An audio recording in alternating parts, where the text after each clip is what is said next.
솔로몬이 우상 숭배의 죄로 크게 실족하고 또 실족한 솔로몬을 징계하시고자 하셨던 하나님의 뜻 덕분에 하루아침에 덜커덕 왕이 되었던 북이스라엘의 여로보암 왕에게는 한 가지 고민이 있었습니다.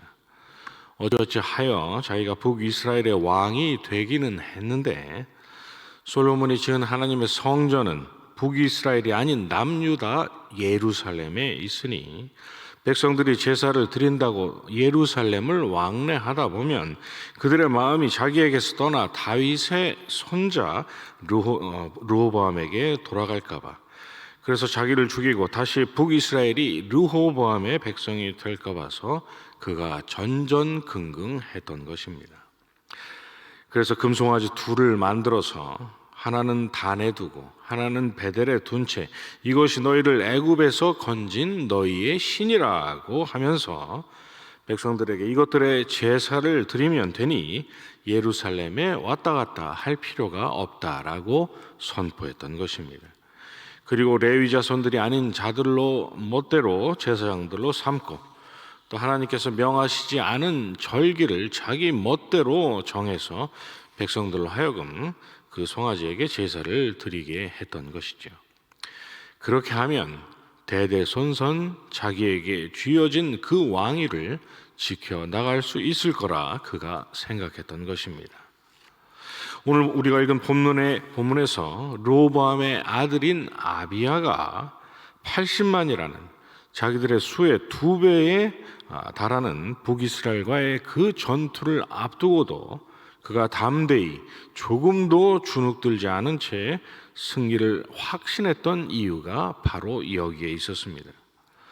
남유다가 비록 40만 명이었지만 그들은 탁월한 용사였고 북이스라엘은 80만 명이었지만 그들은 오합지졸에 불과했기 때문이었을까요? 아비야에게는 마치 제갈 공명과 같은 그런 탁월한 지략과 계획이 있어서 그가 그렇게 담대하고 의연할 수 있었을까요? 아니면 살고자 하면 죽고 또 죽고자 하면 산다는 불타는 투지 때문에 그렇게 했을까요?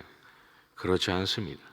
아비야에게는 그럴 만한 분명한 근거가 있었습니다. 왜냐하면 아비야가 볼 때 북이스라엘이라는 자들은 거룩하시고 선하신 하나님, 죄 있는 자들을 죄 없다 하실 수 없는 그 공의의 하나님 앞에서 하나님의 언약을 배반하고 금송아지를 섬기는 자들, 그래서 하나님의 무서운 진노 아래로 들어갈 수밖에 없는 자들에 불과했기 때문입니다. 그러나 자기들 남유다는 비록 지난날 솔로몬의 범죄로 하나님께 호된 회초리를 맞긴 했지만 회개하여 하나님의 규례대로 여전히 하나님께 번제를 드리는 자들, 곧 지난날 다윗에게 솔로몬이 지은 성전에서 드려지는 대속의 피 흘림의 근거에서 죄를 사해 주시겠다 하신 그 변치 않을 언약을 배반하지 않고 있는 자들, 그래서 하나님의 대속의 은혜 안에서 계속 보존될 자들이라는 그 사실에 그가 주목했던 것입니다.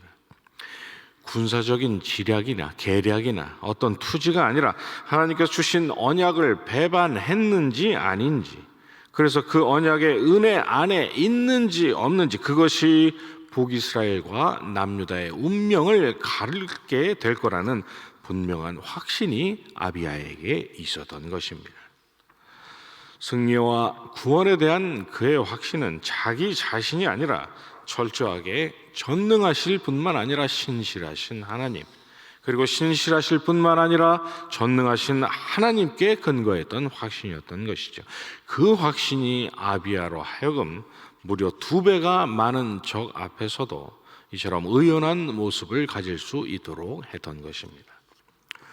오늘의 또 다른 날주인 요한계시록 3장에서 우리 주님이 빌라델피아 교회를 향해서 작은 능력을 가지고서도 내 말을 지키며 내 이름을 배반하지 아니한 자들, 훗날 자칭 유대인이라 하나 그렇지 아니하고 거짓말하는 자들이 발 앞에 엎드려 너희들에게 절하게 될 것이라고 선언하시면서 내가 가진 것을 굳게 잡아 아무도 내 멸류관을 빼앗지 못하게 하라라고 하신 주님의 말씀이 바로 이것을 의미하고 있는 것입니다.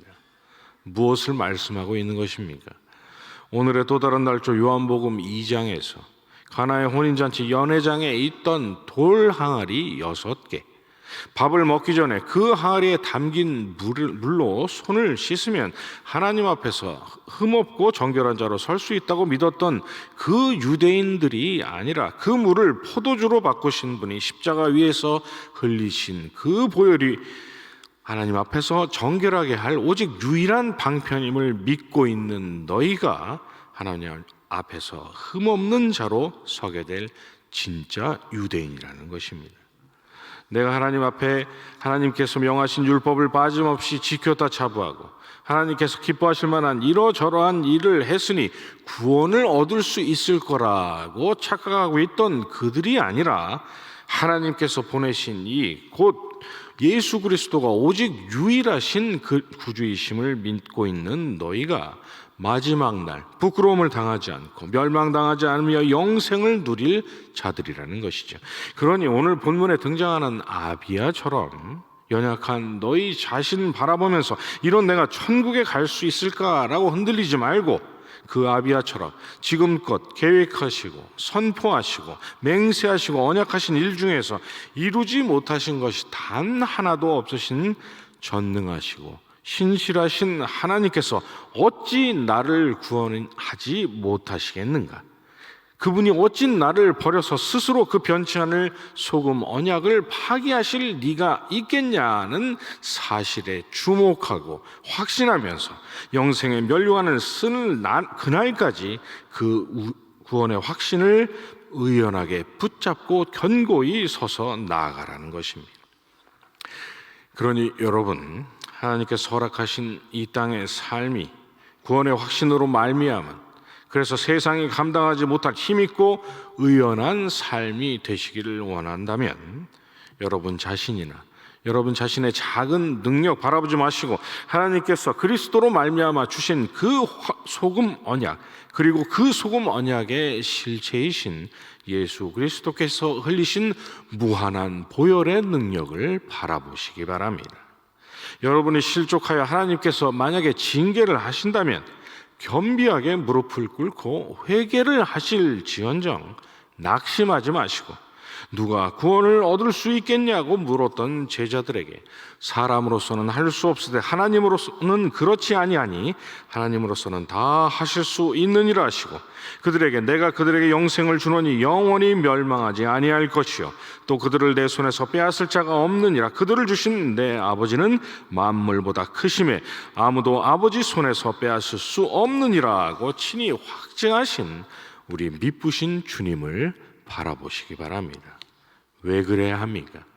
저와 여러분은 연약하나 우리 주님은 전능하시고 강하시기 때문입니다. 저와 여러분은 변덕스럽지만 우리 주님은 어제나 오늘이나 앞으로도 영원토록 동일하신 분이시기 때문인 것이죠.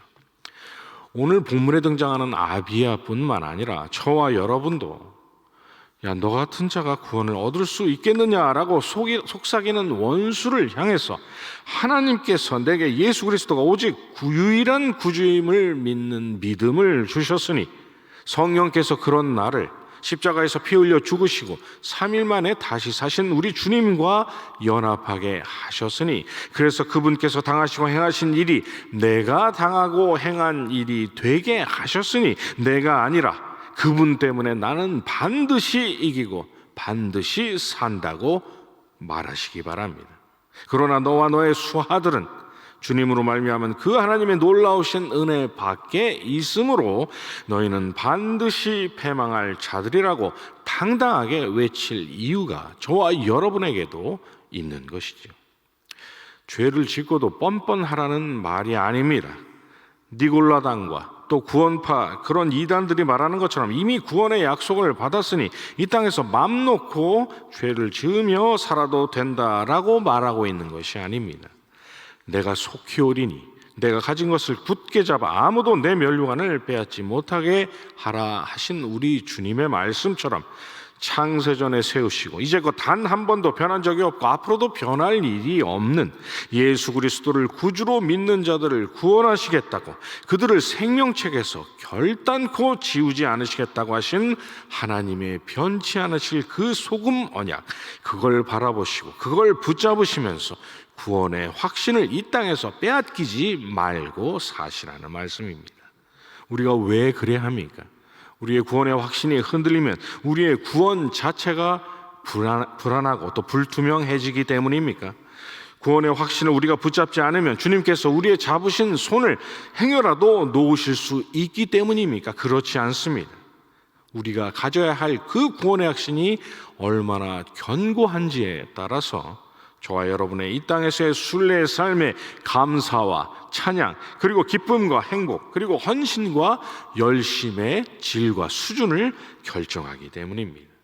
너희는 다시 무서워하는 종의 영을 받지 아니하였고 양자의 영을 받았으므로 아바 아버지라 부르짖느니라고 했던 로마서 8장의 말씀.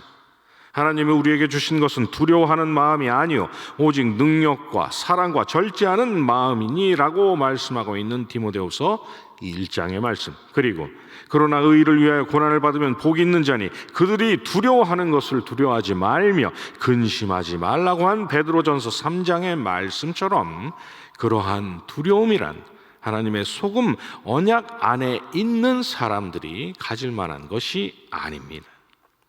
그는 하나님의 사역자가 되어 내게 선을 베푸는 자니라. 그러나 내가 악을 행하거든 두려워하라 라고 했던 로마서 13장의 말씀. 그런즉 사랑하는 자들아, 이 약속을 가진 우리는 하나님을 두려워하는 가운데서 거룩함을 온전히 이루어 육과 영의 온갖 더러운 것에서 자신을 깨끗하게 하자라고 했던 고린도후서 7장의 말씀. 그리고 하나님의 뜻대로 하는 근심은 후회할 것이 없는 구원에 이르게 하는 회개를 이루는 것이오라고 했던 고린도전서 7장의 말씀처럼 저와 여러분이 가져야 할 두려움과 근심이란 하나님의 영광을 위한 걱정, 근심, 두려움 밖에는 없는 것입니다. 우리 미쁘신 주님께서 내가 이렇게 살라고 십자가에 못 박혀 돌아가신 것이 아니라는 것을 기억하는 데서 비롯된 거룩한 걱정, 거룩한 근심, 거룩한 두려움 밖에는 없는 것입니다. 이 분명하고도 확실한 진리를 늘 기억하시기 바랍니다. 그리고 이 진리를 붙잡으시고 어떠한 경우라도 구원의 확신을 놓치지 마시기 바랍니다. 그리고 그 구원의 확신 가지고 구원받은 하나님의 자녀로 어떻게 하면 내가 하나님의 영광을 위해 살 수 있을까를 늘 걱정하시고 고민하시면서 그런 삶을 살게 하실 수 있는 성령의 충만함을 간구하며 나아가는 것, 이것이 이 땅의 순례의 길을 걸어가고 있는 저와 여러분들의 이 땅에서의 삶의 정답인 것입니다. 이러한 매일의 복된 삶을 살아가시는 저와 여러분이 되시기를 주님의 이름으로 축원합니다. 주님과 주신 기도로 새벽 예배 마치고 계속 기도하도록 하겠습니다. 하늘에 계신 우리 아버지여, 이름이 거룩히 여김을 받으시오며 나라의 임하옵시며 뜻이 하늘에서 이룬 것 같이 땅에서도 이루어지이다. 오늘날 우리에게 일용할 양식을 주옵시고 우리가 우리에게 죄 지은 자를 사하여 준 것 같이 우리 죄를 사하여 주옵시고 우리를 시험에 들게 하지 마옵시고 다만 악에서 구하옵소서. 대개 나라와 권세와 영광이 아버지께 영원히 있사옵나이다. 아멘.